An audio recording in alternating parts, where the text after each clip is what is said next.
Hey everyone, welcome to this guided newspaper class. We do these classes thrice a week, Mondays, Wednesdays, and Fridays at 6 p.m.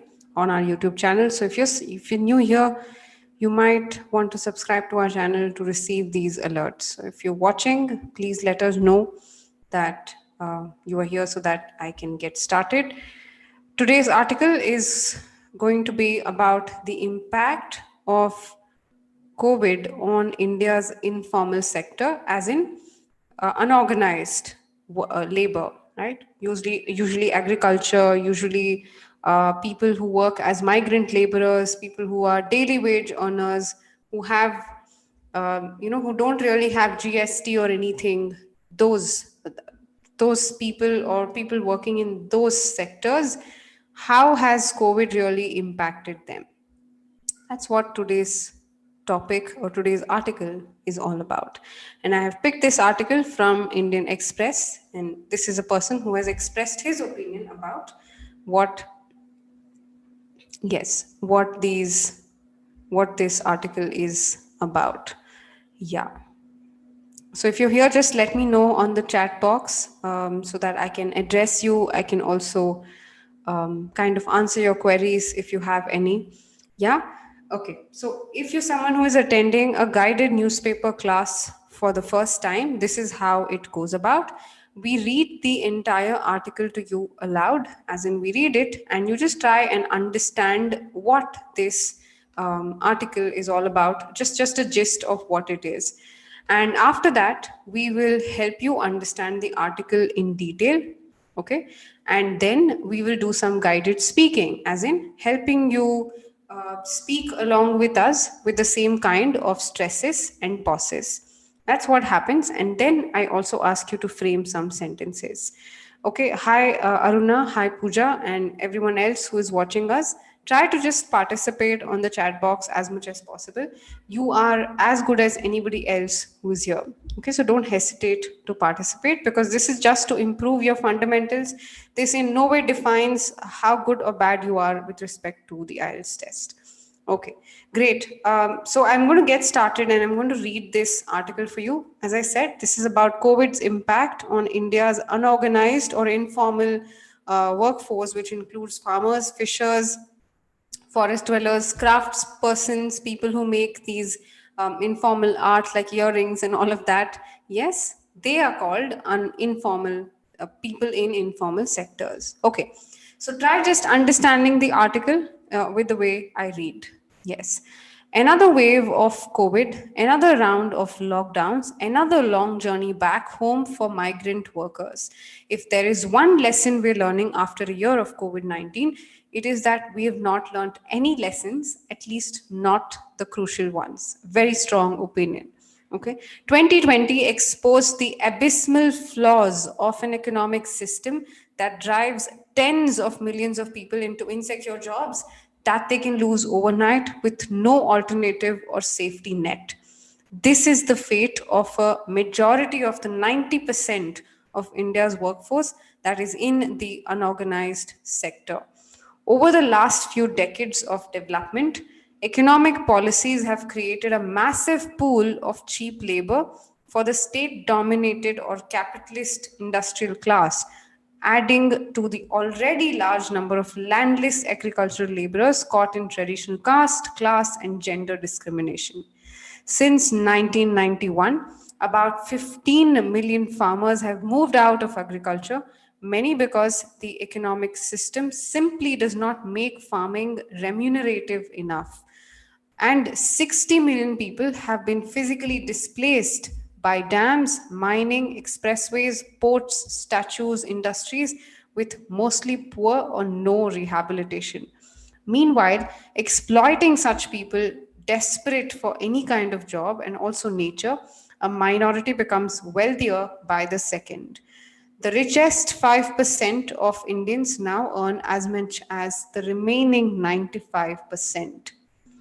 Okay, as Asim Srivastav and I showed in Churning the Earth, the Indian government's capitulation of global financial forces in 1991, significantly increase the vulnerability of hundreds of millions of people and cause irreversible damage to our environment. Of course, not all of India's unorganized or informal workforce is necessarily insecure. Farmers, fishers, pastoralists, forest dwellers, craft persons, entertainers are relatively secure if their resource base is intact or if they have guaranteed access to a security net like MNREGA. But then they are not available as cheap labor, so they or their livelihoods must be displaced in the name of development. The three farm laws introduced by the government last year will further hand agriculture control to corporates, creating an even bigger pool of exploitable labor. Farmers realize this, which explains the intensity and resolve of their prolonged agitation. Such a powerful article. How much of this article did you understand? Please let me know on the chat. Okay. And maybe if you can, if you have understood a majority of it, try giving your own gist on the chat box so that the others reading your comments are able to understand this.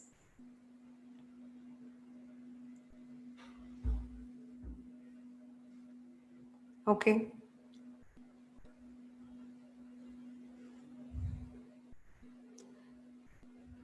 So, with my tone, you definitely understood that the article is not a pleasant one to read. Yeah?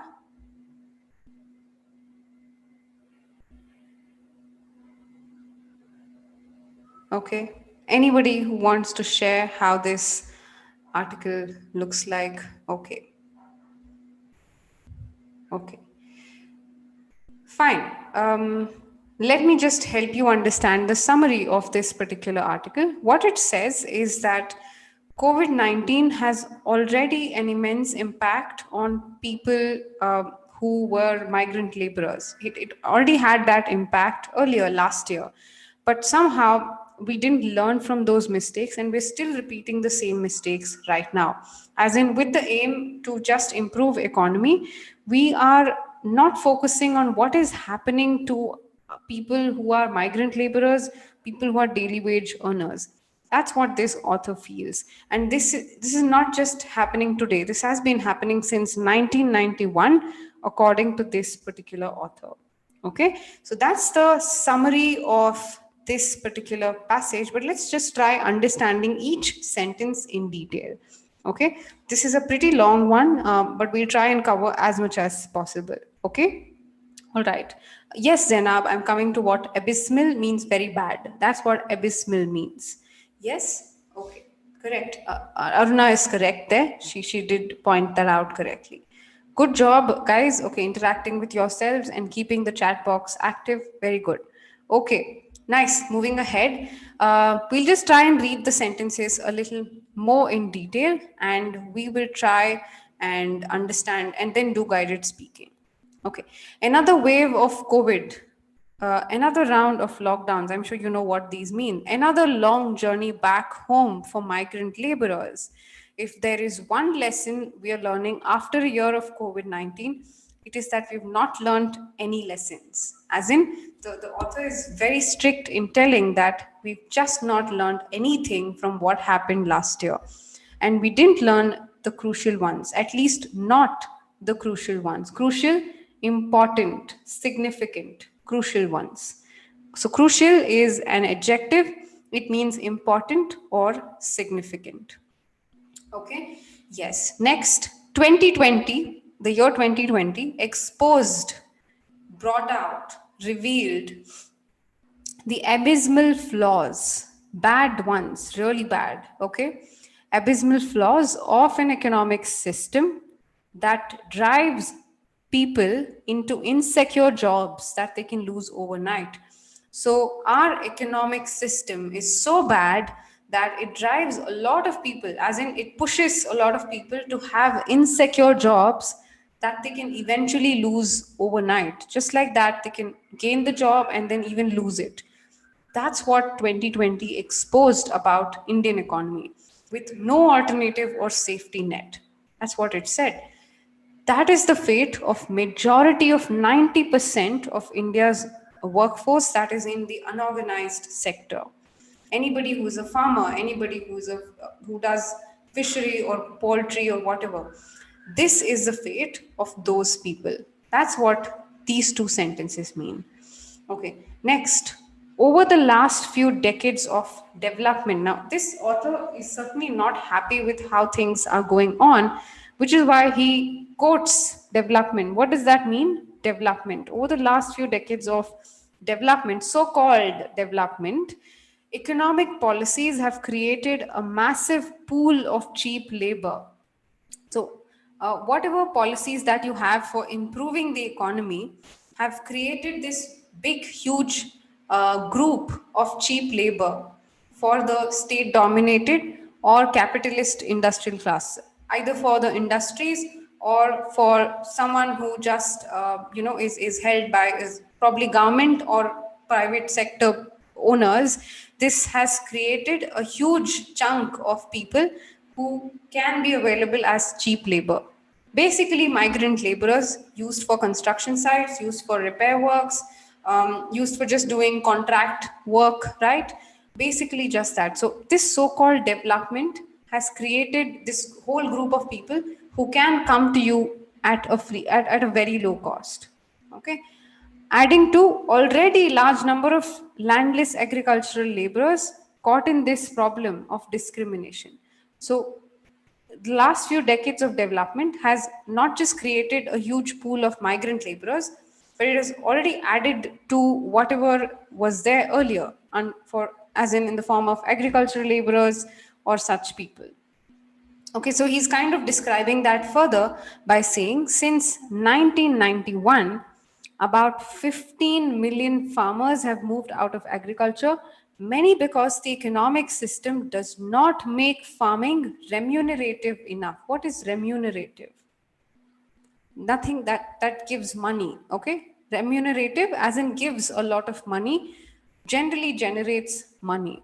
So the economic system as in India's economy had become so bad that these 15 million farmers had to switch jobs from agriculture and become something else simply because it was not generating money. Okay, next sentence. And 60 million people have physically been displaced, as in just because their village was damaged because of dams, because of expressways, ports, statues, industries. They didn't have any rehabilitation, as in they didn't get a chance to have another home. They were not shifted to another home, they were just displaced, as in their homes were destroyed. They had nowhere to go because of this particular development. And meanwhile, all these people have been exploited, as in used extensively, used to the extent that this person becomes tired. Exploiting such people, desperate for any kind of jobs, a minority becomes wealthier by the second. So imagine a big industry or a big group of industries or companies is having these people who they have whose homes have been destroyed. So they have these people and they kind of using these people because they are desperate, they want any kind of job, and then they are also getting wealthier because they are having cheap labor, they're able to deliver products at a much lower cost, and then they are earning huge profits. So it has helped industries or people owning these industries, and they've become wealthier by the second. But unfortunately, these people have not improved financially at all. That's what this article is about. It's a very powerful article. Did you understand this now, all of you? Yes? This entire paragraph talks about how the so-called development has not really helped India, or these people who've moved out of agriculture or whose villages or homes have been destroyed have not been helped in any way. They've not got any better financially. Do you understand this? Okay, good, good, right. Great, Aruna. And also Zainab, well done in paying attention to what the paragraph is about.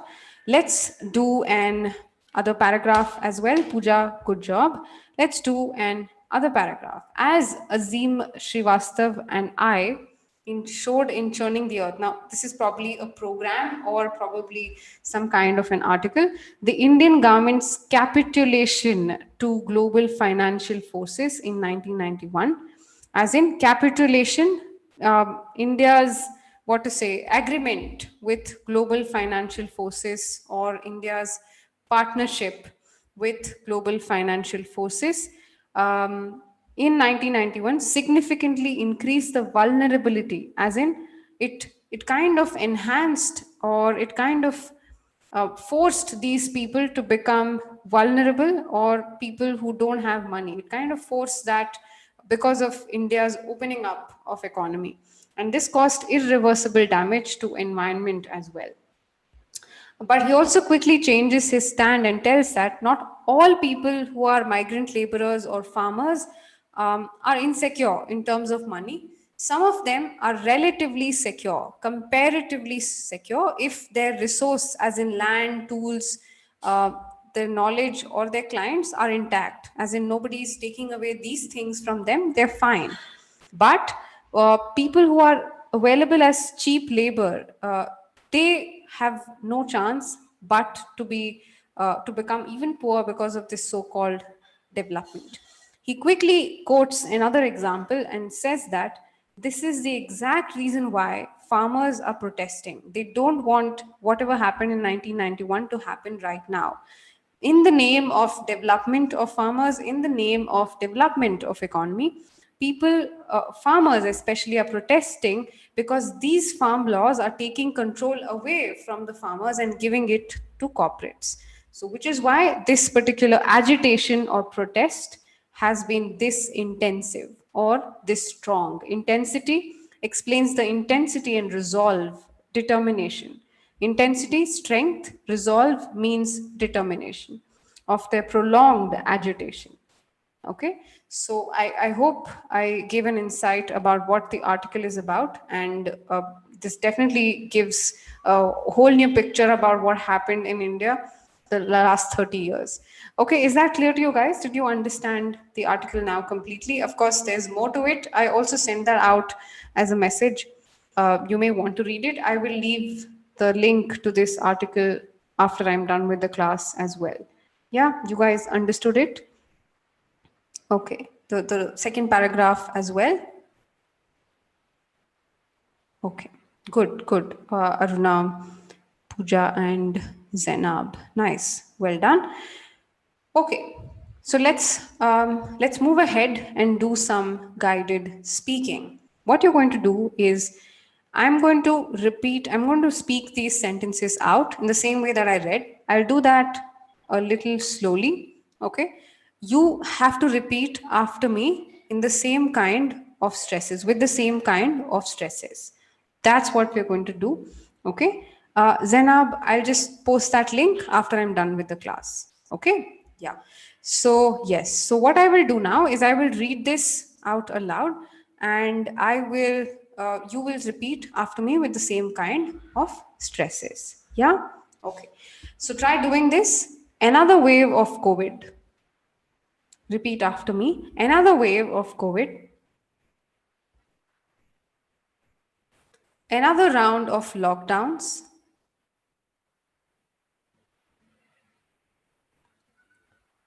Another long journey back home for migrant workers.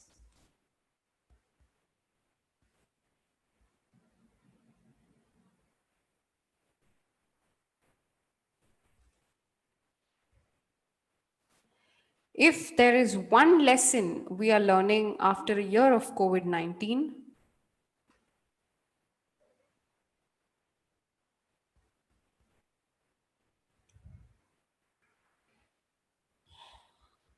it is that we have not learned any lessons,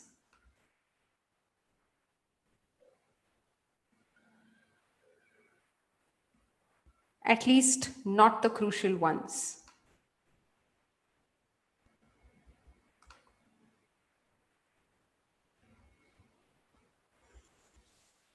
Okay? Stress, at least not the crucial ones. Stress on those words, exact same way that I'm doing.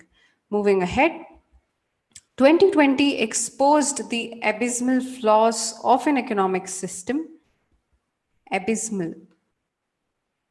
Exposed the abysmal flaws of an economic system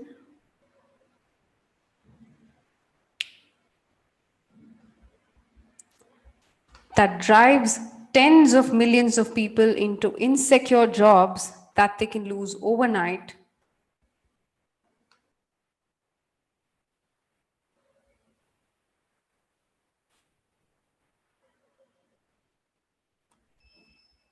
with no alternative or safety net.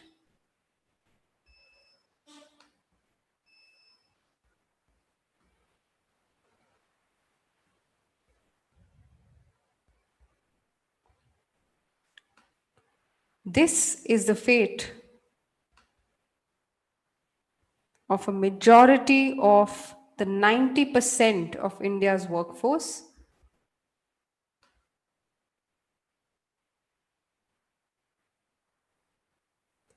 that is in the unorganized sector.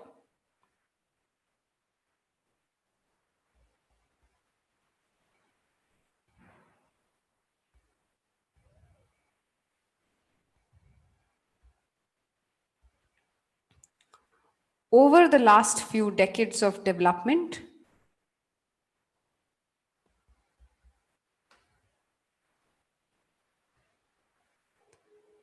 economic policies have created a massive pool of cheap labor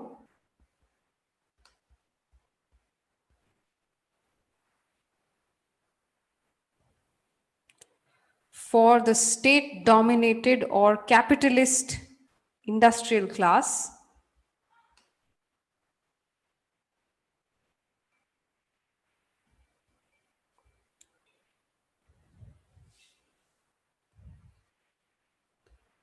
adding to the already large numbers of landless agricultural laborers caught in traditional caste.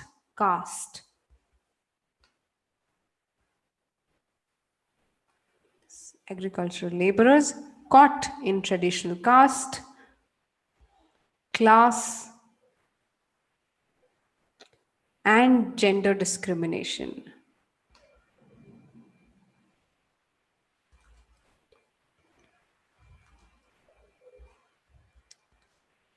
Since 1991, about 15 million farmers have moved out of agriculture.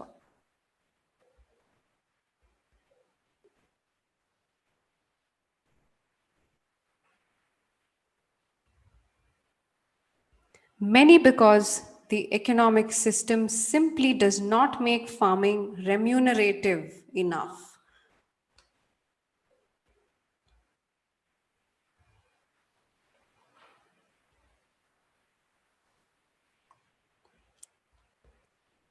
And 60 million have been physically displaced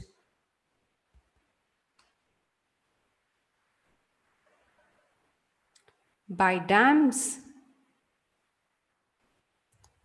mining, expressways, ports, statues, industries with mostly poor or no rehabilitation. Try doing it quickly.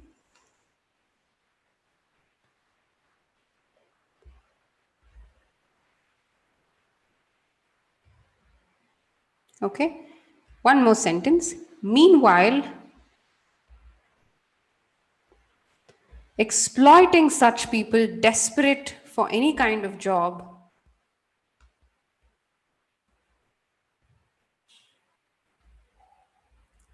and also nature, a minority becomes wealthier by the second. Wealthier, not wealthier, wealthier by the second.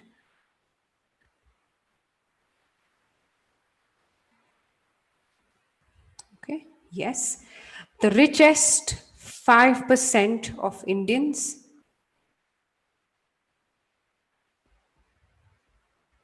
Now earn as much as the remaining 95%.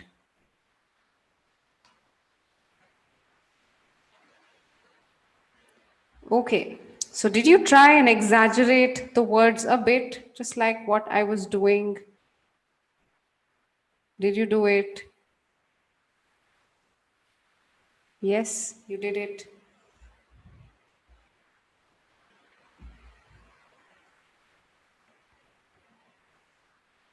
Yeah.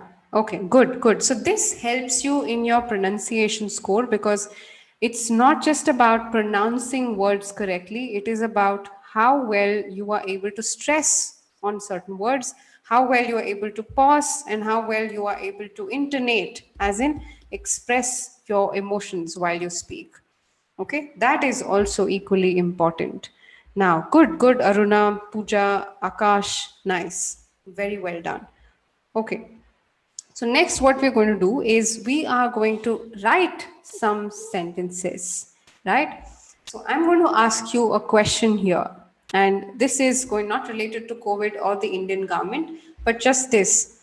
Do you think the problem that these people are facing, right? The informal sector, agriculture, or laborers, or any of these people, farmers, fishers, do you think these people will ever become better economically? As in, will they ever become rich? Will they ever improve from where they are financially? Will they improve or no? Is my question. And how can they improve is something that you need to answer, right? So, will the people working in informal sectors improve financially? If yes, how? Or if no, why? That's my question. If no, why? Okay, try answering this question and remember that you need to remember these words. I hope you took note of these words. Abysmal means bad, crucial means important. Any other, words like dominated, capitalist, anybody who's looking only for money. Uh, Discrimination, also a great word. Remunerative, something that gives you money, also a great word. Wealthier, rehabilitation, all these are also some less common words. Vulnerability, being in the risk category. Irreversible, something that you can't reverse. um, yes, I think we have learned a lot of new words today. It's up to you now to write them down. Try using these words, but I need answers to the question that I had posted. Okay? Yes. All right. Great. So if you can post your sentence, I can kind of pin that for the reference of others looking at this video and watching and trying to understand this entire class. And I also hope that with this you understood how a newspaper article can help you improve vocabulary. You can do this on your own, of course. You don't need my guidance every day, but this is something that you can do every day. Yes, and with this, we come to the end of the guided newspaper class. In case you wish to know about our advanced programs, I'm leaving the admissions form link on the description of this video. So you can take a look at the form, check out our advanced programs there, and fill the form if you're interested. Okay, so I'll see you on Monday then with another guided newspaper class. Until then, make sure you're practicing this. Don't let the practice go. Bye bye. Have a good day.